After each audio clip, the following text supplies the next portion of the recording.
హల్లెలూయా. అందరికీ తెలిసిన వాక్య భాగము యోహాను సువార్త 3వ అధ్యాయము 16 నుండి 18 వచనాలు చదువుకుందాం. అది అందరికీ తెలిసిన వాక్య భాగము. దేవుడు లోకాన్ని ఎంతో ప్రేమించెను, ప్రతి వాడును నశింపక. చాలు చూడండి, ప్రేమ వేరే, నమ్మకం వేరే. దేవుడు లోకాన్ని అందరిని ఏం చేసినాడు? ప్రేమించినాడు. కానీ అందరిని నమ్ముతాడా దేవుడు? ప్రేమ వేరే, నమ్మకము వేరే. బైబిల్ సెలవిస్తుంది, దేవుడు లోకాన్ని ఏం చేశాడంట? ఎంతో ప్రేమించాడంటే, ఎంతో అంటే అన్లిమిటెడ్ లవ్. ఆ ప్రేమను ఎవరు కొలవలేరు, ఊహించలేరు ప్రేమ అనమాట. దేవుడు లోకాన్ని ఎంతో ప్రేమించినాడు. ప్రేమించి ఆయన ప్రేమ క్రియారూపంగా చూపించాడు. ఏం చేశాడు? తన కుమారుని ఇచ్చాడు. ఎందుకు ఇచ్చాడంటే, ఈ లోకంలో ఉన్న తన స్వరూపాలు నరకానికి వెళ్ళదు, తిరిగి ఎక్కడ రావాలి? పరలోకానికి, నిత్య జీవం పొందాలని. చూడండి అక్కడ,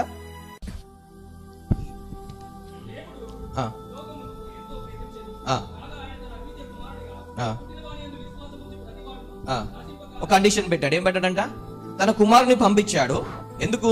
సిలువలో చనిపోయి తిరిగి లేచడానికి పంపించాడు. ఆయన వచ్చినాడు, కన్యగర్భ జన్మించినాడు, పరిశుద్ధమైన జీవితం జీవించినాడు, శిలువ మీద చనిపోయినాడు, మళ్ళీ పాతి పెట్టబడ్డాడు, మళ్ళీ 3వ రోజు తిరిగి లేచినాడు. కనుక ఇప్పుడు ఈ కుమారుని ఎవరైతే నమ్ముతారో, విశ్వాసిస్తారో, ఎందుకు ఎవరెవరైతే విశ్వాసిస్తారో వాళ్ళందరూ నశింపక నిత్య జీవం పొందునట్లు ఆయనను అనుగ్రహించెను. ఎందుకంటే లోకాన్ని ప్రేమించి తన కుమారుని ఇచ్చాడు. ఎందుకు? ప్రేమ అనేది తీసుకునేది కాదు, ఇచ్చేది.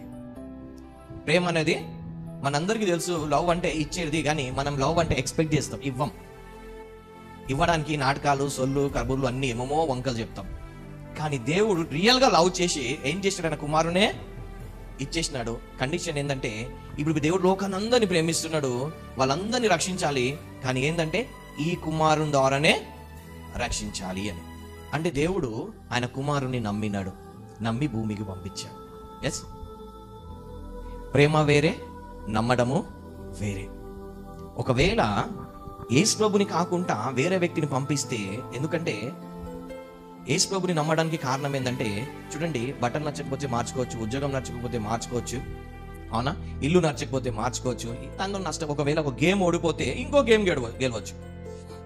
నేను కేర్ హాస్పిటల్ ఉన్నప్పుడు సచిన్ టెండూల్కర్ వచ్చాడు హాస్పిటల్కి. సచిన్ టెండూల్కర్కి వచ్చినప్పుడు మా డాక్టర్స్ ఒక క్వశ్చన్ అడిగారు. ఏమడిగారంటే, టెండూల్కర్ని, సార్ మీరు ఒకవేళ మ్యాచ్ ఓడిపోతే ఎట్లుంటుందంటే, ఆయన సింపుల్ ఏమన్నాడు తెలుసా? నేను ఒక మ్యాచ్ ఓడిపోతే ఇంకో మ్యాచ్ గెలుస్తాను, నాకేం ఫరక పడదు. కానీ నువ్వు ఆపరేషన్ ఫెయిల్ అయిన అనుకో, మనిషి పోతే మళ్ళీ వస్తాడా అన్నాడు. నువ్వు ఆపరేషన్ చేసినప్పుడు ఒక మనిషి ప్రాణం పోయిందనుకో, మళ్ళీ ఇంకో దానిలో నువ్వు చూపించలేదు, నాది వేరే నీది వేరే అన్నాడు. ఎంతో తెలివిగా మాట్లాడాను కదా.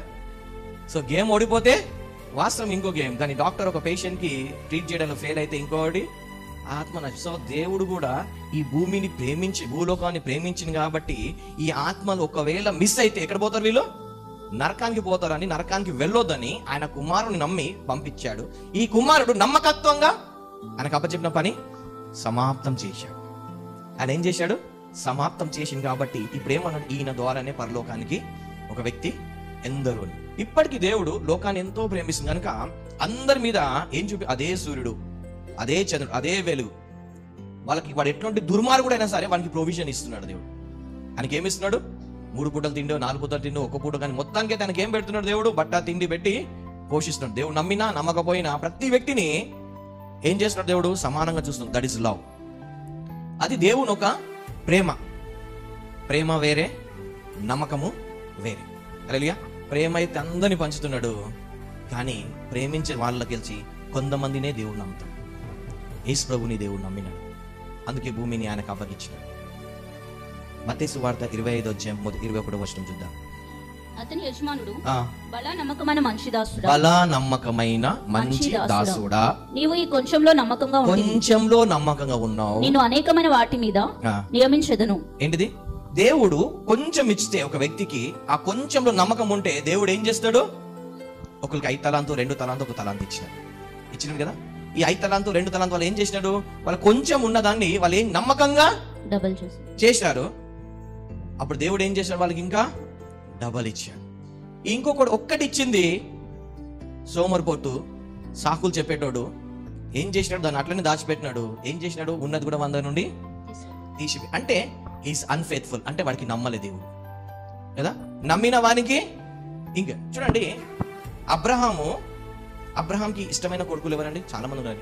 ఇష్మాయిల్ ఉన్నాడు, ఇస్సాకు ఉన్నాడు, కెతురా కొడుకులు. వీళ్ళందరి కొడుకులలో అబ్రహాం ఎవరిని ఎక్కువ ప్రేమించినాడని? రాంగ్, ఇష్మాయిల్ని ప్రేమించినాడు. అబ్రహాం ఎక్కువ ప్రేమించింది ఎవరినంటే ఇష్మాయిల్ని ప్రేమించినాడు. ప్రేమ మటుకు అందరిని ప్రేమించినాడు, కొడుకులను ప్రేమించాడు, గిఫ్ట్స్ ఇచ్చి పంపించింది. కానీ నమ్మినాడు ఎవరికంటే ఇస్సాక్కి నమ్మినాడు. ఎక్కువ ప్రేమించింది ఇష్మాయిల్కి, నమ్మింది మటుకు ఇస్సాక్కి. చూడండి, ఇష్మాయిల్ని పంపిస్తున్నప్పుడు ఎంత బాధపడ్డాడు, ఎంత ఏడ్చినాడు. ఎవరు? అబ్రహాం. ఇస్సాకి బలి ఇస్తున్నప్పుడు తీసుకెళ్తాడు, బాధపడ్డా? వాస్తవం చెప్తున్నాను. అబ్రహాము ఇష్మాయిల్ని పంపించినప్పుడు ఎంత బాధపడ్డాడు. అయ్యో నా కొడుకా అనుపోతున్నావే, మీ అమ్మ ఇట్లా చేసింది అని కూడా ఎంత బాధపడి, ఎంత ఇచ్చి పంపించినాడు. మస్తు బాధపడ్డాడు, ఏడ్చినాడు. పంపించడానికి బాధపడ్డ వ్యక్తి ఇస్సాక్ని చంపడానికి తీసుకెళ్తున్నప్పుడు అస్సలే మన బాధపడ్డా? అంటే ఆయన ఎవరిని ఎక్కువ ప్రేమించినాడు? ఇష్మాయిల్ ఎక్కువ ప్రేమించినాడు. కానీ నమ్మింది ఎవడికి? ఇస్సాక్కి నమ్మినాడు. అదే ఒకవేళ ఇష్మాయిల్ తీసుకెళ్ళి పెడితే ఏ బాబా అని చెప్పి లేచిపోయేటోడు, మోసం చేద్దాం. కానీ ఇస్సాకు అలా చేయలేదు. ఇస్సాక్ని నమ్మినాడు. ఎవరు? అబ్రహాం నమ్మినాడు. అబ్రహాము పూజించే దేవుడు నమ్మినాడు. ఎవరిని? ఇస్సాక్ని. ఇప్పుడు ఇష్మాయిల్ వెళ్ళిపోయినాక మిగిలింది ఎవరు అక్కడ? ఇస్సాకే. కాబట్టి దేవుడు అంటే నువ్వు ప్రేమిస్తున్నా నీ ఏకగాన కొడుకు అంటే ఈయన లేడు కాబట్టి ఈయన వచ్చినాడు. బలి అంటే నమ్మకం వేరే, ప్రేమించడము. కేతుర కొడుకులను కూడా ప్రేమించినాడు, వాళ్ళు గిఫ్ట్స్ ఇచ్చి దూరం పంపి. కానీ తన నెక్స్ట్ ఆస్తి ఇచ్చింది ఎవరికైనా? ఇస్సాక్కి ఇచ్చాడు కదా. ప్రేమ వేరే, నమ్మకం వేరే. దేవుడు ఆదం అవ్వని ప్రేమించినాడు లేదా? కానీ ప్రేమించినాడు, నమ్మినాడు. కానీ వీళ్ళిద్దరు ఏం చేశారు? మోసం చేశారు కదా. నోవాను నమ్మినాడు దేవుడు. నోవాని నమ్మి ఏమన్నాడు? ఆ టైంలో అందరిని ప్రేమిస్తున్నాడు దేవుడు. నోవాకు మటుకు నమ్మి ఏమన్నాడు? బాబు నీకు ఒక ప్రాజెక్ట్ ఇస్తా, ఏంటిది? ఓడ తయారు చేయి అన్నాడు. నమ్మకంగా ఓడని ఏం చేసినాడు? తయారు చేసినాడు. ప్రభా, ఇంతవరకు అసలు వర్షం అనే పేరే వీల్లేదు, నువ్వు వర్షం ఎట్లా కుమ్మరిస్తావు అని చెప్పేసి పిచ్చి పిచ్చి ప్రశ్నలు వేయలేదు, సోమరిగా తిని పడుకోలేదు, తిరగలేదు. ఆయన ఏం చేసినాడు? దేవుడు నాకు ఒక పని అప్ప చెప్పినాడు అని చెప్పి నమ్మకంగా ఏం చేసినాడు? ఆయన ఓడను తయారు చేసినాడు. ఆయన ఈజ్ ఎ వెరీ ఫెయిత్ఫుల్. అందుకే దేవుడు ఏం చేశాడు? ఓడ నుండి బయటికి వచ్చినాక నోవా ఏం అడగలే, కానీ దేవుడు నోవా చేసిన పని నమ్మకత్వాన్ని చూసి దేవుడి నిబంధన చేసినాడు. ఏమని? ఇక నేను జలప్రలయము తీసుకున్నాను. ప్రేమించడం వేరే, నమ్మడం వేరే. అబ్రహాంని దేవుడు నమ్మినాడు. అబ్రహాంని వాళ్ళ నాన్న నమ్మలే, వరులు నమ్మరు. కానీ అబ్రహాంని నమ్మి, బాబు నీ తండ్రి నిన్ను విడిచిపెట్టి రా అన్నాడు. సాధారణంగా మనం హసన్ బర్తే విడిచిపెట్టి పోం కదా, వరంగల్ విడిచే మనం పోం మనం. అలాగే అబ్రహాం కూడా ఉంటే దేవుడు ఏమన్నాడు? బాబు మెసొపొతామియా ప్రాంతాన్ని విడిచిపెట్టి రా, నేను చూపించు ప్రాంతంగా అన్నప్పుడు ఆయన నమ్మకంతో వచ్చినాడు. కాబట్టి దేవుడు మాట విని నమ్మకంగా వచ్చినాడు. కాబట్టి ఆయన ప్రాంతంలో మిక్కిలి గొప్పవాడు ఉన్నాడు. ఎవరు? అబ్రహాం. ఫిలిస్తీన్ కన్నా, కానానీయులు అందరికన్నా రిచెస్ట్ పర్సన్ ఎవరు అంటే అబ్రహాం. ఎందుకు? జస్ట్ దేవుడు చెప్పింది చేసినాడు. ఆయన దేవుడు అబ్రహాంని నమ్మినాడు. అబ్రహాం దేవుడు నమ్మినాడు, దేవుడు కూడా అబ్రహాంని నమ్మినాడు. అబ్రహాంని నమ్మినాడు కాబట్టి చెప్పంగానే వచ్చినాడు. ఏం చేయాలి ప్రభు అక్కడికి వెళ్ళి? ఏమలే, జస్ట్ ఒబిడెన్స్. నమ్మినాడు కాబట్టి అబ్రహాం నమ్మినాడు. కాబట్టి దేవుడు అబ్రహాంని నమ్మినాడు. కాబట్టి అబ్రహాం ఆ నమ్మకత్వాన్ని కాపాడుకుని కాబట్టి దేవుడు అంటాడు, నీ సంతానాన్ని ఇలాగా చేస్తానన్నాడు. ఎలా? ఇస్కరేణు వలె, ఆకాశ నక్షత్రాల వలె చేస్తానన్నాడు. దేవుడు అబ్రహాంని నమ్మి ఏం చేసినాడు? ఆయన సంతానాన్ని విస్తరింపజేసినాడు. దేవుడు మోషేని నమ్మినాడు. చాలా మంది అనుకుంటారు, మోషే కన్నా నేనే గ్రేట్. మోషే కన్నా అంటే మోషే నిస్వార్థమంతుడు, ఆయనకి ఏ స్వార్థం లేదు. Is a pure heart. మోషే దేవుని ఒక హృదయాన్ని ఎరిగిన వాడు. మన హృదయాలన్నీ దేవుడు తెలుసు, కానీ దేవుడి హృదయం మనకు తెలుసా? కానీ మోషేలో ఉన్న స్పెషల్ క్వాలిటీ ఏంటంటే ఈయన దేవుడి హార్ట్ని ఎరిగిన వాడు. అందుకోసమే మోషేని చూస్తే సకల భోగాలు విడిచిపెట్టినాడు. ఐగుప్తులో హీస్ ద సెకండ్, నెక్స్ట్ ఫరో ఆయననే కావాలి. కానీ ఫరో అనిపించుకోవడం కంటే ఆ పోస్ట్ ని, ఆ ధనాన్ని, ఆ సుఖభోగాలను విడిచిపెట్టి బానిసగా అవ్వడానికి రెడీ అయినాడు. ఈ రోజులలో అట్లా ఆఫర్ వస్తారు, విడిచిపెడతారా? అబ్బో, అరే ఇంత మంచి పోస్ట్ రా, ఇన్ని ఫెసిలిటీస్ రా అంటారు. కానీ మోషే అవన్నిటిని సాక్రిఫైస్ చేసినాడు. ఏమని? నీ పోస్ట్ వద్దు, నీ కింగ్ ఈజ్ ద కింగ్ ఫరో, నాకు ఫరో వద్దు, నాకు ఈ వ్యయం వద్దు, నేను హీబ్రూని కనుక నేను బానిసగానే ఉంటానని చెప్పేసి హీ సాక్రిఫైసెస్ లైఫ్ ఆయన ప్రజల కోసం. గొర్రెలు కాస్తున్నప్పుడు ఫెయిత్ఫుల్గా, ఆయనకి ఎన్ని గొర్రెలునే తెలియదు కానీ గొర్రెల్ని మటుకు నమ్మకంగా ఆయన కాస్తున్నాడు. అప్పుడు దేవుడు దర్శించి చూసిన తర్వాత దేవుడు నమ్మినాడు. ఎవరిని? మోషేని. మోషే దేవుడికి ఎన్కౌంటర్ అవ్వడం చూస్తే మనకు బైబిల్లో చదువుకుంటుంటే ఏదో మామూలుగా వచ్చినాడు చేసిన మిరాకిల్, కానీ అక్కడ జరిగిన సన్నివేశము చాలా డిఫరెంట్గా. ఎందుకంటే ఒక చెట్టు కాలుతుంది కానీ అది మండుతుంది కానీ కాలిపోవట్లేదంటే ఈ వింత ఏంటిది? ఫస్ట్ ఎవరికి? మోషేకి వచ్చింది. అది వెళ్ళి చూసి అద్భుతాలు చూసిన తర్వాత మోషే మనసంతా అద్భుతాల మీద లేదు, దేవుడి మీద ఉంది.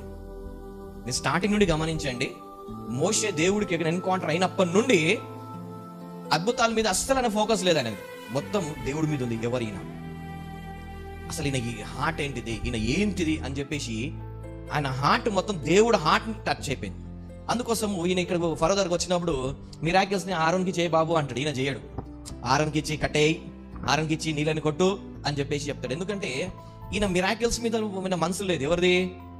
ఇవన్నీ చూస్తున్నాడు, చేస్తున్నాడు, ఇవన్నీ మోషే దగ్గర జరిగిస్తుంది, కానీ ఈయన మనసు మొత్తం అసలు దేవుడి మీద ఉంది. ఎవరు? దేవుడు. ఆయన ఎంత హార్ట్ వెళ్ళిపోయినాడంటే అందరిని తీసుకొచ్చిన తర్వాత మోషే నువ్వు జరుగు, వీళ్ళందరినీ నేను నాశనం చేస్తా అంటే, ప్రభా నువ్వు కావాలంటే నా పేరు జీవనదల గట్టి కొట్టే కానీ వాళ్ళని మటుకు నాశనం చేయ అంటే ఈయన హార్ట్ ఎలా అయిపోయిందంటే దేవుని హార్ట్ లాగా మారిపోయింది. ఏంటంటే చూడండి, శిలువ మీద ఇద్దరు దొంగలు ఉన్నారు. వీడేమో ఇష్టం వచ్చినంత జీవితం అంతా దొంగతనం పాపం చేసుకుంటా లాస్ట్ రాగానే ప్రభా నన్ను జ్ఞాపకం చేసుకో అంటే దేవుడు క్షమించేసిన. That is called love. అంటే మానవుడు నశించడానికి బైబిల్ చదివిన 3:16 ఆయన ఎందుకు విశ్వాసం ఉంచుకోవడం నిత్య జీవం పొందడానికి. అంటే వాడు ఇంత లైఫ్ ఎలా ఉన్నా కానీ లాస్ట్ కి దేవుడు ఏం చేసినందుకు రక్షించే హార్ట్ లో ఉన్నాడు. ఇప్పుడు మోషే కూడా ఏమంటున్నాడు? వాళ్ళందరూ నశించిపోయి నన్ను ఒక్కరిని పంపించే చాలు అంటున్నాడు. అంటే జీసస్ క్రైస్ట్ ఉన్న హార్ట్ ఇగో ఈయనకు ఉంది. ఎవరికి? మోషేకి నేను ఫరోగా ఉంటాను, నా కింద సైన్యం ఉంటది, ఇవన్నీ లేదు ఆయనకు. మంచి ఫెసిలిటీ, పోగానే ఫుడ్ గిడ్డు బెడ్, ఈయనకి ఇవన్నీ లేవు. ఈయన హార్ట్ మొత్తం హూ ఇస్ గాడ్. అందుకే దేవుడు మోషే అన్నాడు. అందుకే అంటాడు మోషే లాంటి సాత్వికుడు భూలోకంలోనే లేడు అంటాడు. God trusted. ప్రేమించడం మటుకు అందరినీ ప్రేమించినాడు, నమ్మడం మటుకు మోషేని దేవుడు నమ్మినాడు. నమ్మి అందుకే అంతమందిని మోషే ఏమంటాడు? నువ్వు తీసుకొచ్చినావు చూడు అంటాడు. దేవుడు ఏమంటాడు? మోషే నువ్వు తీసుకొచ్చిన జనాలు అంటాడు.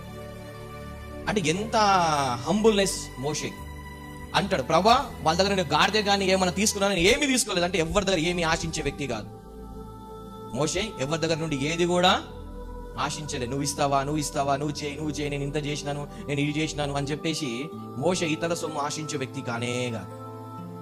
So he has a pure hands, cleans hands. అందుకే దేవుడు మోషేని నమ్మినాడు. దాని తర్వాత మోషే కింద ఉన్న యెహోషువని నమ్మినాడు దేవుడు. కాలేబ్ని ప్రేమించిన కానీ నమ్మలేదు, యెహోషువకి నమ్మినాడు. కాలేబ్ కూడా యెహోషువ ఇద్దరు వెళ్ళారు వేగుల వారు, కానీ ఈయన వచ్చి మళ్ళా వెళ్ళిపోయి యెహోషువ మటుకు మోషేని విడవకుండా నమ్మకంగా ఉన్నాడు ఎండ్ వరకు. ఆయన కష్టాలలో ఆయన చెప్పినట్టు ఎక్కడ యెహోషువ లైఫ్ లో గునుగుడు సనుగుడు లేదు. He's a faithful to Moses. అందుకే దేవుడు యెహోషువకి నమ్మి నెక్స్ట్ యెహోషువకి ఇచ్చినాడు. దేవుడు ప్రేమించడం మటుకైతే అందరిని ప్రేమిస్తున్నాడు, నమ్మకం మటుకు వేరే దేవుడు. దావీదుని నమ్మినాడు, సౌలుని నమ్మలేదు. దావీదుని దేవుడు ఏం చేసినాడు? హృదయానుసారుడు అని నమ్మినాడు. ఎందుకంటే దావీదుకున్న హార్ట్ ఏంటంటే, అరే నేను మంచి ఇంట్లో ఉంటున్నాను, మందసమేమో గుడారంలో ఉండండి, ఇల్లు కట్టాలి అని చెప్పి ఒక హార్ట్. దాని తర్వాత తెగులు వచ్చినప్పుడు అంటాడు దావీదు అంటే, ప్రభువా ఈ జనాలు ఏం చేసినారు? పాపం చేసి నేను కాబట్టి నన్ను శిక్షించు, వీళ్ళకెందుకు శిక్షిస్తావు అనేసి ఇగో ఆయన ప్రాణాన్ని ముందు పెట్ట వ్యక్తి. యేసు ప్రభు ఏ విధంగా అయితే తండ్రి వీళ్ళు ఏం చేసినారు, వీళ్ళని దావీదు కూడా అదే హార్ట్ కలిగిన దేవుని ఒక హృదయాన్ని ఎరిగిన. ప్రభా నీ ప్రజలు ఏం చేసినారు, వాళ్ళ మీద ఎందుకు తెగులు?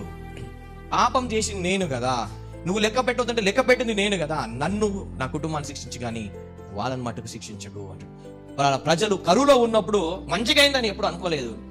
ప్రభా నీ బిడ్డలకు కరువు ఎందుకు వచ్చింది అంటే సౌలు గురించి వచ్చింది, ఏం చేయాలి, ఇలా చేయి అనేసి ఎప్పుడు ప్రజల పక్షంలా ఆలోచించే వ్యక్తి. అందుకే దేవుడు దావీదుని నమ్మినాడు, నమ్మి ఆ రాజ్యాన్ని ఇచ్చినాడు. ఈ దావీదు కూడా దేవుడు నమ్మినట్టు ఫెయిత్ఫుల్ గా ఆయన ఉన్నాడు. ఆయన స్టార్టింగ్ నుండి ఎండింగ్ వరకు ఫెయిత్ఫుల్ గా, తప్పు చేసినా దేవుని దగ్గర యథార్థంగా ఒప్పుకోవడం. ఈగో ప్రాబ్లం ఏమీ లేదు ఆయన. యుద్ధానికి వెళ్ళాలంటే వెళ్ళాలన్నా వద్దా, నేను రాజును కదా, యుద్ధానికి వెళ్ళినప్పుడు అందరు సైనిక బలం చూస్తారు, కానీ ఈయన దేవుడి చిత్తం చూసి ముందుకెళ్ళేటోడు. ఎప్పుడు సైనిక బలాన్ని చూసుకొని యుద్ధానికి పోలేదు. ఎవరు? దావీదు. అందుకోసమే దేవుడు దావీదుని నమ్మినాడు. మనం కొత్త నిబంధనలకు వచ్చినట్టయితే శిష్యులు ఉన్నారు, చాలా మంది, 70 మంది శిష్యులు, 500 మంది శిష్యులు ఉన్నారు. కానీ వాళ్ళందరికీ దేవుడు పరిచర్యని అప్పచెప్పలేదు. ప్రేమించిన మటుకైతే అందరినీ ప్రేమించినాడు, నమ్మడం మటుకు కొంతమందికి నమ్మినాడు. అందుకోసమే యేసు ప్రభు ఆహారం అవుతున్నప్పుడు 500 మంది చూశారు కల్లారా యేసు ప్రభు ఆహారం అవ్వడం. కానీ మేడగది మీద 120 మందే ఉన్నారు, అంటే 380 మంది. దేవుడు ఈ 120 మందికే నమ్మినాడు, 120 మందికి నమ్మినాడు. వాళ్ళ మీదనే ఆత్మను కుమ్మరించినాడు. ఆ 120 మంది ద్వారానే ప్రపంచం మొత్తము వ్యాపించింది. ఒకవేళ మనం అనుకున్న ప్రపంచానికి సువార్త అందిందా లేదా అని అంటే, ఒకవేళ మన అపోస్తల కార్యము 8, 9, 10 అధ్యాయాలు చూస్తే, ఈ 8, 9, 10 అధ్యాయాలు చూస్తే నోవా, ఇప్పుడు ప్రపంచం అంతటా జనాభా ఎక్కడి నుండి వచ్చింది అని అంటే నోవా కుటుంబం నుండి వచ్చింది కదా. నోవాకు 3 కొడుకులు. ఎవరు? షేమ్, హామ్, ఎఫెత్. ఈ 3 అధ్యాయాల సువార్త కూడా అందింది షేమ్, హామ్, ఎఫెత్ ఒక సంతానంకే అందింది, వాళ్ళ సంతానంకే అందింది. 8, 9, 10 అధ్యాయాలలో షేమ్, హామ్, ఎఫెత్ వాళ్ళ సంతానంకే సువార్త అందింది. అంటే ఇప్పుడున్న వాళ్ళు ఏంటంటే, అరే మీ తాతలకి వాళ్ళే నమ్మినారా, నీకేమైంది అన్నట్టు. సో దేవుడు ఎవరిని నమ్మినాడో వాళ్ళకి అప్పగిస్తాడు పరిచర్యను. అందుకే పౌలు అంటాడు, ఏమంటాడు పౌలు? 1 తిమోతి చూద్దాం. 1 తిమోతి 1 అధ్యాయం 12 నుండి 14 వచనాలు చూద్దాం. తిమోతి రాసిన 1 పత్రిక 1 అధ్యాయం 12, 13, 14. పూర్వము దూషకుడును హింసకుడును హానికరుడైన నన్ను తన పరిచర్యకు నియమించి నమ్మకమైన వానిగా ఎంచినందుకు. ఏందంట? దేవుడు పౌలుని ఎలాగించినాడంట? ఈ పౌలు 12 మందిలో లేడు. పౌలు 12 మందిలో లేడు. 12 మందిలో కూడా ఒక వ్యక్తి ఏంటిది? ఇస్కరియోతు. డబ్బు మీద, నేమ్ మీద ఫేమ్ పడి వెళ్ళిపోయినాడు. కానీ దేవుడు ఎవరిని చూజ్ చేసుకున్నాడు? మళ్ళీ పౌల్ని చూజ్ చేసుకున్నాడు. ఏముంది అక్కడ? మళ్ళీ చదువు వాక్యము. పూర్వము దూషకుడను. ఆయన పూర్వన హిస్టరీ మొత్తం ఎట్లుంది? దూషకుడు అంట, హింసకుడు అంట, హానికరుడను. ఎవరికైనా హాని చేయకూడదు, అందరికీ హాని చేసే వ్యక్తి అంట. నన్ను తన పరిచర్యకు నియమించి నమ్మకమైన వానిగా ఎంచినందుకు. నమ్మకమైన వానిగా ఎవరు ఎంచుకున్నారంట? ప్రేమించడం మటుకు అందరిని ప్రేమిస్తాడు, కానీ నమ్మడం మటుకు అందరికీ నమ్మట్లేదు దేవుడు. పౌల్ని నమ్మినాడు దేవుడు. నన్ను బలపరిచిన మన ప్రభువైన యేసుకు కృతజ్ఞుడై ఉన్నాను. చాలు. 1 కొరింథీ 4 అధ్యాయం 2 వచనం. కొరింథీయులకు రాసిన 1 పత్రిక 4 అధ్యాయం 2 వచనం. కొరింథీయులకు రాసిన 1 పత్రిక 4 అధ్యాయం 2 వచనం. మనము మరియు గృహ నిర్వాహకుల్లో ప్రతి వాడును నమ్మకమైన వాడై ఉండుట అవశ్యం. ఏందంట? దేవుడి ఇంట్లో ఒక వ్యక్తి ఎలా ఉండాలంట? నమ్మకమైన వాడు. పౌలుకి తిమోతి నమ్మకమైన వాడు. పౌలుకి తిమోతి ఏందంట? నమ్మకమైన వాడు. హల్లెలూయా. సో ఈ నమ్మిన వారికే ఏం చేస్తాడు దేవుడు? పరిచర్యను అప్పగిస్తాడు. సరే, ఒక మాట చెప్తాను. బైబిల్లో కొంతమంది స్త్రీలు ఉన్నారు. ఎక్కడంటే దేవుడు యోకెబెద్ని నమ్మినాడు. యోకెబెద్ని నమ్మి మోషేని ఇచ్చినాడు. ఆ సమయంలో అబ్బాయిలు పుడితే చంపేయాలి అని అందరూ చంపేస్తున్నారు. కానీ యోకెబెద్ దేవుడు నమ్మినాడు కాబట్టి ఆమెకి ఏమి ఇచ్చినాడు? మోషేని ఇచ్చాడు. ఆమె 3 నెలలు దాచిపెట్టింది. నెక్స్ట్ అక్కడ మిరియంని నమ్మినాడు కాబట్టి మిరియం ఏం చేసింది? ఒక చిన్న వర్క్ మనకు అనిపిస్తుంది, చిన్న పని, కానీ ఆ చిన్న పనే పెద్దగా ఉంటుంది. ఇదేనా అనిపిస్తుంది. ఈ టీ షర్ట్ పెట్టు అని అంటే ఈ పనేనా అనిపిస్తుంది, కానీ ఆ పని చాలా దేవుని దృష్టిలో పెద్దగా ఉంటుంది. స్టాండ్ తీసి ఇటు పెట్టమంటే ఇది ఎవడన్నా పెడతాడు అని, కానీ పెట్టేటోడికి పెద్దది. ఇక్కడ కూడా ఏం చేసినాడు దేవుడు? యోకెబెద్ని నమ్మినాడు. ఆ టైంలో అందరూ కంటున్నారు, కానీ వాళ్ళందరూ కూడా, కానీ ఈమె మటుకు దాచిపెట్టింది. నెక్స్ట్ మరియంని. ఇవన్నీ కాకుండా ఇంకొకటి స్పెషల్ ఏంటంటే, అక్కడ 2 ఉన్నారు. వాళ్ళ పేరు సెరఫా, ఊహా అంట. వీళ్ళిద్దరు ఎవరంటే దేవుని భయపడ్డ వాళ్ళు, పురుషుల్ని చంపకుండా, పిల్లల్ని అబ్బాయిల్ని చంపకుండా దేవుడికి భయపడ్డ, కానీ ఫరోకు భయపడలేదు. వీళ్ళు అన్యులే, ఐగుప్తులోలే, కానీ వీళ్ళు ఇజ్రాయెల్ దేవుని భయపడ్డారు. అందుకోసమే దేవుడు చూడండి, వాళ్ళిద్దరు మనకు చిన్నగా కనిపిస్తుంది, కానీ దేవుడు వాళ్ళని ట్రస్ట్ చేశాడు. చిన్న పనే, ఆ చిన్న పనికి దేవుడు నమ్మిడు కాబట్టి వీళ్ళని దేవుడు ఏం చేశాడు, వీళ్ళ ప్రాణాన్ని కూడా హాని లేకుండా కాపాడాడు దేవుడు. చిన్న వర్క్. ఆ రోజు మంత్రసాన్ని ఎంతమంది లేకపోవచ్చు, కానీ దేవుడు ఏం చేసినాడు, నమ్మినాడు. దేవుడు ఎవరినైతే నమ్మినాడో వాళ్ళని చూడండి. ఈయన కూడా ఎవరు, యెహోషువ వేగులో వారిని పంపిస్తాడు. పంపించినప్పుడు వీళ్ళకు మంచి మంచి ఇల్లు దొరకలేదు. పోయిపోయి ఆ వేష ఇల్లే దొరికిందా, పోయిపోయి రేహాబ్ ఇల్లే దొరికిందా? దేవుడు పాపులను నమ్మినాడు, ఈ రేహాబ్ని నమ్మినాడు దేవుడు. అక్కడ చాలా మంది ఫ్యామిలీస్, చాలా మంది చోకాలు మనుషులను, కానీ రేహాబ్ని నమ్మినాడు. ఈమె వేషనే కావచ్చు, but is faithful to God. ఆమె వచ్చిన అతిథుల్ని దాచిపెట్టింది. వాళ్ళు వచ్చినా కానీ ఇగో వీళ్ళు ఉన్నారని చెప్పేసి ముందు పెట్టేది. ఆమె ఏం చేసింది, ఆమె వేగులో వారిని దాచిపెట్టి మళ్ళా చెప్పింది, ఇగో మీరు ఇట్లా వెయిట్ చేయండి, 3 రోజులు చేయండి, తర్వాత మీరు వెళ్ళలేకపోతే మీరు ఇదేతారని చెప్పి వాళ్ళని ప్రొటెక్ట్ చేసింది. దేవుడు రేహాబ్ని నమ్మినాడు. ఆ ప్రాంతంలో అది మొత్తం నాశనం అయిపోతుంది, కానీ ఒక్క ఆమె నమ్మి ఆమె ద్వారా కుటుంబం మొత్తాన్ని దేవుడు రక్షించాడు. అది చిన్న వరకు కనిపిస్తుంది, కానీ దేవుని దృష్టిలో చాలా పెద్దది. రేహాబ్ని నమ్మడం అంటే అది మామూలు విషయం కాదు. హల్లెలూయా.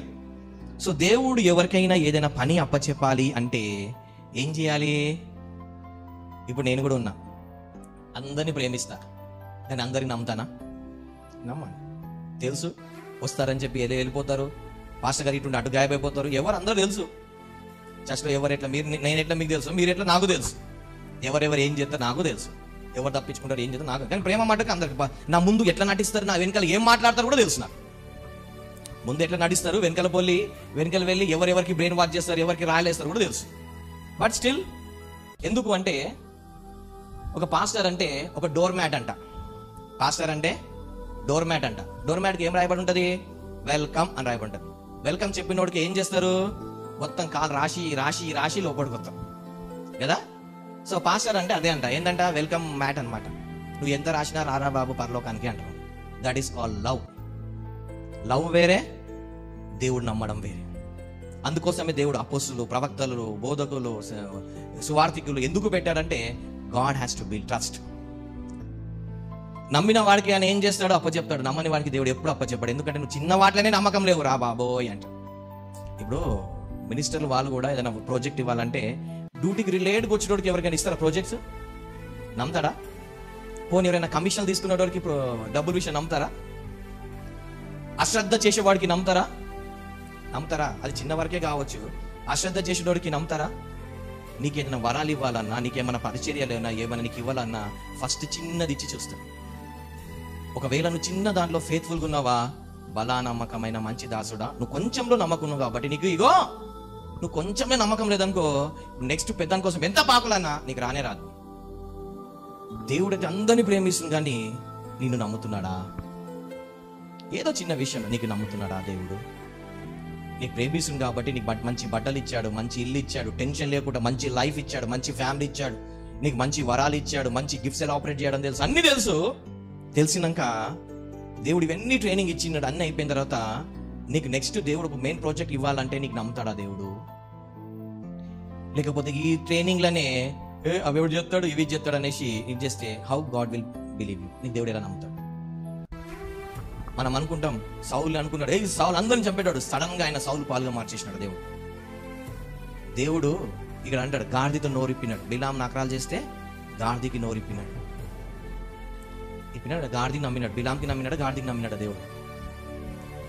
బిలాం స్టోరీ తెలియదా? దేవుడు గాడిని నమ్మినాడా, బిలాంని నమ్మినాడా? గాడిని నమ్మినాడు. సో ఇప్పుడు మన పరిస్థితి ఏంటిది? దేవుడు అందరినీ ప్రేమిస్తున్నాడు. అందుకని కుమారుడు ఏంటంటే మన రక్షణ కరెక్టే. ఇప్పుడు ఒక వ్యక్తి పాపం చేస్తాడు, మనకి ఎట్లుంటుందంటే వీడు శిక్ష పొందుకుంటే మంచిగా అనిపిస్తుంది, కానీ దేవుడికి హార్ట్ ఏం తెలుసా? వీడు రక్షింపబడాలని దేవుని హార్ట్. మనకెందుకు ఉంటుందంటే మనం లోకంలో ఉన్నాం కాబట్టి, మనకి ఎవరైనా ద్రోహం చేస్తే, మనకేమైనా నష్టం చేస్తే వీడికి మంచి కావాలి, నాశనం కావాలి, దెబ్బలు పడాలి దేవుని దగ్గర ఉండేది మనకు ఉంటుంది.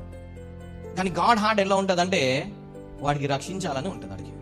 ఎందుకంటే ఈ భూమి మీద నువ్వు ఏమి చేసినా ఏమి తీసుకోపో, అన్ని వాడుకోవడం తప్పించి చెప్పుకోవడం తప్పించి ఏమి తీసుకోపో. కాబట్టి దేవుడు అంటారు, ఎందుకురా బాబు, చివరికి ఒక ఆత్మ రక్షణ పొందాలి, దేవుని ఒక హార్ట్.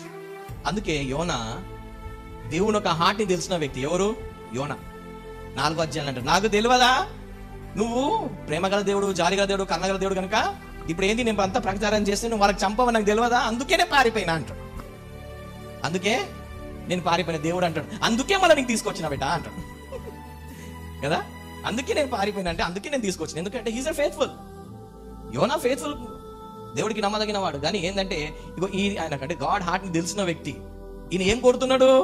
నినివే పట్టణం నాశనం కోరుతున్నాడు. ఎందుకంటే నినివే వాళ్ళు ఇజ్రాయెల్ దేశానికి చాలా నష్టం చేసినారు. ఒకవేళ ఆ టైంలో హిస్టరీ చూస్తే ఇజ్రాయెల్ను మానభంగం చేయడం, వాళ్ళ చంపడం, వాళ్ళ దొంగ దోచుకోవడం, చాలా వాళ్ళ నష్టం కలిగేసి. కాబట్టి ఈయన వీళ్ళ చుట్టాల మీద, వీళ్ళ బంధువుల మీద ఉన్న ప్రేమను బట్టి ఏమంటున్నాడు?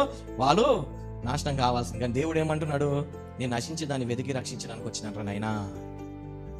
ఈయన తెలుసు, ఎవరికి తెలుసు? యోనాకు తెలుసు దేవుని ఒక హార్ట్ ఎలాంటిది. దేవుడు అందుకే యోనాని నమ్మినాడు. తప్పిపోయిన కుమారులు ఉంటారు బైబిల్లో, 2 కొడుకులు ఉంటారు. 2 కొడుకులు ఏం చేస్తారు? ఆస్తిని అడుగుతారు. చిన్నోడు ఆస్తి అడిగి వెళ్ళి మొత్తం చేసుకొచ్చినాక పెద్ద కుమారుడు తెలుస్తుంది, విందు ఏంటంటే తమ్ముడు వచ్చినాడు అనగానే ఆయనకి ఏమవుతుంది? కోపం అయిపోతాడు. చిన్నోడు రాగానే వాడంతా నాశనం చేసి పాపం చేసి వచ్చినాడు, అయినా నువ్వు వానికి విందు చేసినావు, నేను నమ్మకంగా ఉన్నా, నాకేం చేసినావు అనేసి. ఒకవేళ మీరు ఈ స్టోరీ మొత్తం చదివితే తర్వాత పెద్ద కొడుకుకి ఏమైందో ఒక రాయబడి లేదు. ఇక్కడ యోనాకు గ్రంథం చదివితే అక్కడ లాస్ట్ ఏమైందో రాయబడి లేదు. ఆ కన్వర్సేషన్ అక్కనే ఎండ్ అయిపోతుంది. ఇప్పుడు ఈయన లోపలికి వచ్చినాడా, వచ్చి విందులో పాల్గొన్నాడు, ఇక్కడ రాయబడి లేదు. ఇక్కడ యోనా తర్వాత దేవుడితో అయిపోయిన తర్వాత మళ్ళీ ఏమైందో రాయబడి లేదు. అవునా? సో మన లైఫ్లో కూడా దేవుడు మనకేమని ఇవ్వాలంటే నమ్మకంగా ఉండాలి. లేదా నువ్వు చిన్న వాటి నమ్మకం లేకపోతే పెద్ద వాటికి కూడా దేవుడు ఇవ్వడు. ఈమె ఉంది స్త్రీలలో, హన్న. భర్తతో 7 సంవత్సరాలు కాపురం చేసిన తర్వాత 84 సంవత్సరాలు వచ్చే వయసు వరకు మందిరంలో ఏం చేస్తుంది? ఆమె నమ్మకంగా ఉంటుంది. ఎవరికి? యాజకులుకా, దేవుడికా? దేవుడికి. మందిరాన్ని విడిచిపెట్టక మందిరంలో దేవుడు చెప్పినట్టు ఉపవాసాలు ప్రార్థనలు చేసుకుంటూ నమ్మకంగా ఉంది. అందుకే ఆమె పేరు బైబిల్లో రాయబడ్డది. హన్న మందిరానికి వెళ్ళినప్పుడు నమ్మకంగా దేవుని తరపు ఏడ్చింది, పొందుకొని తీసుకొచ్చి మళ్ళీ సామ్యల్ని అప్పచెప్పింది. నమ్మకస్తురాలు. సో దేవుడు మన లైఫ్లో ఏమైనా ఇవ్వాలంటే ఫస్ట్ కొంచెం ఇస్తాడు. దాన్ని నువ్వు నెగ్లెక్ట్ చేసినావు అనుకో, నెక్స్ట్ నీకు ప్రమోషన్ ఉండదు. నేను ప్రేమిస్తున్నాడు దేవుడు. ప్రేమించే జాబితాలు వేరే, నమ్మే జాబితాలు వేరే. హల్లెలూయా. ప్రేమించే జాబితాలు వేరే. అందరు చూడండి, ఇప్పుడు మీరు కూడా ఉన్నారు ఇక్కడ. ఎగ్జాంపుల్ అంట, మీకు కూడా చాలా మంది సేవకులు తెలుసు, కొంతమంది వేరే చర్చెస్కి వెళ్ళి వచ్చిన వాళ్ళు ఉన్నారు. ఇప్పుడు మీరు ఇక్కడ ఏమైనా పని జరిగితే ఆఫరింగ్ ఇస్తారు. ఏమన్నా నమ్మకం ఇస్తారు? ఈ పాస్టర్కి ఇస్తే నమ్మకంగా పరిచర్యలో పెడతారని. వేరే పాస్టర్కి ఇస్తే ఆయన సొంతానికి ఏది ఖర్చు పెడతారు. మీరు ఏం చేసినారు? నమ్మకుండా ఇస్తారా? నాకు నమ్మకుండా ఇస్తారా? మీరు అందరు పాస్టర్లను ప్రేమిస్తారు, కానీ ప్రేమించడం వేరే, నమ్మడము వేరే. సో మన లైఫ్లో దేవుడు మన లైఫ్లో ఏమైనా చేయాలంటే ప్రేమ మటుకు అందరికి ఇస్తాడు. ప్రేమించిన వాళ్ళకి అందరు పోషిస్తాడు. నీకు అదే సూర్యుడు చంద్రుడు నీకు అదే ఇస్తాడు. కానీ నీకు దేవుడు పని అప్పచెప్పాలి. దేవుడి నుండి నీకు రావాలంటే దేవునికి నమ్మాలి. ట్రైనింగ్ అందరికి ఇస్తారు. ఇప్పుడు పోలీసు వాళ్ళు నాకు అందరికి, ఆర్మీ అవి ట్రైనింగ్ అందరికి ఇస్తారు. కానీ ఒక టాప్ మంచి పొజిషన్ ఇవ్వాలంటే వాళ్ళు నీకు నమ్మితేనే ఇస్తారు. నమ్మకపోతే ఇవ్వరు. ఫస్ట్ చిన్నగా ఇస్తారు. నువ్వు దాన్ని టెస్ట్ చేస్తారు, అన్ని విధాలుగా టెస్ట్ చేస్తారు. ఫైనాన్షియల్గా, మెటీరియల్గా, గుణుగుడు అన్ని టెస్ట్ చేస్తాడు. నువ్వు పాస్ అయినావా? రైట్, ఇస్తారు. ఎందుకంటే సీక్రెట్ కొంతమంది ఏం చేస్తారు, ఈయన ఇట్లా అని చెప్పుకుంటే దేవునికి ఇవ్వడు. ఎందుకంటే secrets you have to keep. అవి నోరు మంచిది కాదు, అసలు అది తప్పే ఉండదు. కానీ ఏం చేస్తాడు, ఈయనకు తప్పు అనిపించింది కాబట్టి తప్పుగా నిర్ణయం తీసుకుంటాడు. నువ్వు ఎవరు ఒక వ్యక్తికి తప్పు రైట్ డిక్లేర్ చేయడానికి? నువ్వు జడ్జివా? బైబిల్లో న్యాయాధిపతులలో జడ్జెస్ ఉన్నారు. దానిలో ఒక లేడీ జడ్జి కూడా ఉంది. ఎవరు? దెబోరా. దేవుడు దెబోరాని నమ్మినాడు. జడ్జెస్ జడ్జ్ చేస్తాడు. నువ్వు జడ్జ్ ప్లేస్లో లేవు కదా, మరి నువ్వు ఎందుకు ఒక వ్యక్తిని జడ్జ్ చేయడం? సో ఇవన్నీ చెక్ చేసినాకనే దేవుడు ఇస్తాడు. ఇవన్నీ చెక్ చేసినాక ట్రైనింగ్ మట్టుకు అందరికి ఇస్తాడు దేవుడు, కానీ పోస్టింగ్ మట్టుకు నమ్మిన వారికి ఇస్తాడు. సో నీకు దేవుడు అందరు లోకాన్ని ఎంతో ప్రేమిస్తున్నాడు, బట్ నమ్మకం మట్టుకు దేవుడు అందరినీ నమ్మట్లేదు. ఒకవేళ నీకు దేవుడు నమ్మాలంటే నువ్వు నమ్మకంగా ఉన్నావు. దేవుడి చేత దేవుడికి నమ్మినాడా? తిరిగేలేదు. ఇక పేతురు నమ్మినాడు. చదువురాదు చేపలు పట్టేటాడు, కానీ దేవుడు నమ్మినాడు అతనికి. అందుకే పేతురు అంటాడు ఏమని, ప్రభా మేము అన్ని విడిచిపెట్టి వచ్చినాం అన్నాడు. ఏం విడిచిపోయినాడు? పేతురు పూర్ పీపుల్ ఏం కాదు, మంచి రిచ్ క్యాండిడేట్ ఆయన. కావాలంటే ఇజ్రాయల్కి వెళ్ళి చూడండి. ఆయన ఆస్తి చూస్తే దిమ్మ తిరుగుతుంది. చాలా రిచ్ పర్సన్ ఆయన, కానీ చేపలు పడుతున్నాడు ఆయన. ఎంత హంబుల్ బ్యాడ్. అందుకే అంటాడు, మేము అన్ని విడిచిపెట్టినట్టే, ఎక్కువ విడిచిపెట్టినాడు అంటాడా, కొంచెం విడిచిపెట్టినాడు అంటాడా? ప్రభా అన్ని విడిచిపెట్టి నిన్ను వెంబడిస్తున్నావు, మాకేంటిది అని అంటే 100 రూపాయలు విడిచిపెట్టినాడు అంటారా, 1000 రూపాయలు విడిచిపెట్టినాడు అంటారా? ఈరోజు 100 విడిచిపెట్టినా అంటున్నారు, కానీ 1000 రూపాయలు విడిచిపెట్టినాడు అనట్లేదు. అని ఏమన్నాడు, అన్ని విడిచిపెట్టిన నాకేంటిది అనేసి. బైబిల్లో కూడా చూస్తారు, అరే వీళ్ళు చదువు రాదు కదే, వీళ్ళకి ఎట్లా అంటే వీళ్ళు యేసుతో ఉన్నారు, వాళ్ళు యేసుతో ఉన్నారు కాబట్టి, యేసు వీళ్ళని నమ్మినాడు కాబట్టి యేసు వీళ్ళను పరిచర్య ఇచ్చాడు. దేవుడు కూడా ఈ ఎండ్ టైంలో నీకేమైనా ఇవ్వాలంటే దేవునికి నమ్మాలి. 2 మూతిల పాము ఉంది, నమ్మడు.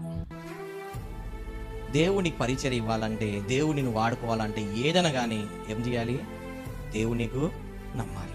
ఈ ఎండ్ టైం రివైవల్లో ఒకవేళ దేవుని వాడుకోవాలంటే నీకు అనుకూలంగా అయితే దేవుడు అస్సలు వాడుకో. నేను అనుకున్నక్కడైతే నన్ను అస్సలు వాడుకోలే. ఎందుకంటే ఆయన అనుకున్నట్టు నేను ఉండాలి. నేను ఒక సర్వెంట్ని, హీఈస్ అ బాస్. నాకు అనుకూలంగా ఆయన ఎందుకు ఉంటాడు? సో కాబట్టి ఈ ఎండ్ టైం రివైవల్లో నువ్వు దేవుడి చేత వాడబడాలి అంటే నీకు అప్పచెప్పింది నమ్మకంగా చేయి, నెక్స్ట్ దేవుడే ఇస్తాడు. నువ్వు పాతది అప్పచెప్పకుంది నమ్మకం లేకుండా కొత్తది ఇవ్వండి, అస్సలు ఇవ్వడు. So be faithful to God. ఈ ఎండ్ టైం రివైవల్లో నువ్వు ఉండడానికి చూసుకో. ఇప్పుడు ఇక్కడ చాలా వరంగల్లో చాలా సంఘాలు ఉన్నాయి. దేవుడు అన్ని సంఘాలను ప్రేమిస్తున్నాడు, కానీ ఆయన ఏమైనా వాడుకోవాలి, ఇవ్వాలంటే ఆయన నమ్మాలి. చాలా మంది విశ్వాసులు ఉన్నారు, చాలా మంది క్రైస్తవులు ఉన్నారు. వాళ్ళకి ఏమైనా ఇవ్వాలంటే దేవుడు ఏం చేయాలి? నమ్మాలి. ప్రేమ అయితే అందరినీ ప్రేమిస్తున్నాడు. మరి ఈరోజు నువ్వు దేవుని దగ్గర నుండి ప్రేమ ఒకటే కోరుకుంటావా, కొంచెం ఎక్స్ట్రీమ్స్ వెళ్ళి నమ్మకం సాధిస్తావా? ఒకవేళ నువ్వు నమ్మకం సాధించు, ఎందుకంటే మనుషులు చూస్తున్నారని ఎప్పుడు ఇది చేయద్దు. మనుషులు చూస్తున్నారని చెప్పేసి ఎప్పుడు నేను జిఎస్ కార్పొరేట్ వరకు వెళ్ళినప్పుడైతే నా టైం కరెక్ట్ ఉండేది. ఒకవేళ నేను 10 minutes లేట్గా పోతే ఎవరు అడిగేటోళ్ళు ఉన్నారా? 10 minutes నేను లేట్గా పోతే 20 minutes నేనే ఎక్స్ట్రా వర్క్ చేసి వచ్చేటోని నేను. God has seen. ఎంత డబ్బును ఒక్క డబ్బు ముట్టుకునే మా ఫ్రెండ్ ఏం చేసినాడంటే, నాకు అప్పటికి నేను తిని 3-4 రోజులు అయింది, 85,000 ఇచ్చి పోయి దశభాగం ఇచ్చి రాపో, చర్చలో వేసి రాపో అన్నాడు. మళ్ళీ బస్ కిరాయి కూడా ఇచ్చాడు. ఆ టైంలో నేను ఎంత ఉన్నా, 3 రోజులు 4 రోజులు ఉపవాసం ఉన్నా. డబ్బు ఇచ్చినాడు, తీసుకున్నా, కిరాయి ఇచ్చినాడు, తీసుకున్నా, వెళ్ళి గమ్మున వెళ్ళి, అసలు దశభాగం ఏమైనా రిసిప్ట్ ఉంటుందా? ఏముండదు. వెళ్ళి ఆడ ఆఫరింగ్ బాక్స్ వేసేసి పాస్టర్ని కలిసి ప్రే చేయించుకొని మళ్ళీ వచ్చినా. ఇంటికి వచ్చినాక ఒకవేళ నేను ఆ డబ్బు దాచిపెట్టుకోవాలంటే నేను పాస్టర్నే కదా, మరి పెట్టుకోవచ్చు. కానీ తర్వాత ఇంటికి వచ్చినాక అడిగినాడు, డబ్బులు ఆఫరింగ్ వేసినాడు, ఇచ్చేసిన అని చెప్పిన, పాస్టర్ని కలిసిన ఇట్లా అని చెప్పి అయిపోయిన తర్వాత నైట్ ఫుడ్ ఇస్తాడు, ఫుడ్ కూడా లేదు నైట్. మళ్ళీ నెక్స్ట్ డే ఆ రోజు నైట్ దేవుడు అన్నాడు, ఈ టెస్ట్లో నువ్వు పాస్ అయినావు అన్నాడు. అప్పుడు గుండె జల్లం అన్నాడు, ఓ ఇది ఒక టెస్టా అని చెప్పి. అలా ప్రతి దాంట్లో దేవుడు టెస్ట్ చేస్తాడు, మనకు తెలియదు. మన ఒక బ్రదర్ అంటున్నాడు, బ్రదర్ నాకు ఇట్లా ఒక దొరికింది, ఇది తీసుకోవచ్చా అంటే నేనేమన్నా అంటే, సాతాను కూడా యేసుప్రభుకి అంటాడు, ఆకలైనప్పుడు రొట్టెలు రాళ్ళుగా చేసుకోమన్నాడు, కానీ దేవుడు చేసుకున్నాడా అన్న. ఎందుకంటే నీకు రొట్టె అవసరం, దేవుడు నిన్ను ప్రొవైడ్ చేసే విధానాలు వేరేగా ఉంటాయి, కానీ ఇది కాదు నాయనా అన్న. దేవుడు నీకు ప్రొవిజన్ ఇచ్చి నీకు ప్రొవైడ్ చేసే విధానాలు వేరేగా ఉంటాయి, ఇది కాదు. రాళ్ళని రొట్టెలు చేసుకోమంటే అది లాకి అగేన్స్ట్, అది అట్లా చేయడు. రొట్టెని రొట్టెగా చేస్తాడు దేవుడు, కానీ రాళ్ళని రొట్టెగా చేయడు. దేవుడికి ఇచ్చే ప్రొవిజన్ వేరేగా ఉంటుంది, ఈ విధంగా ఉండదు నాయనా అన్న. ఆయనకు దాని ద్వారా 1 కోటి రూపాయలు వచ్చేది అర్థమైందని చెప్పి నువ్వు అని రిజెక్ట్ చేసినాడంట. సో నువ్వు చిన్న వాటిలో ఫెయిత్ఫుల్గా ఉంటే దేవుడు నీకు చాలా పెద్దగిస్తాడు. ఒకవేళ లేదనుకో, ఈ ఎండ్ టైం రివైవల్లో దేవుడిని ప్రేమిస్తాడు, కానీ నిన్ను నమ్మడు. ప్రేమించి నీ గిఫ్ట్స్ వస్తాయి, బట్ నమ్మడు. ఈ ఎండ్ టైం రివైవల్లో నువ్వు వాడబడాలి, నువ్వు దాంట్లో ఉండాలి అనుకుంటే be faithful to God, be faithful to your church.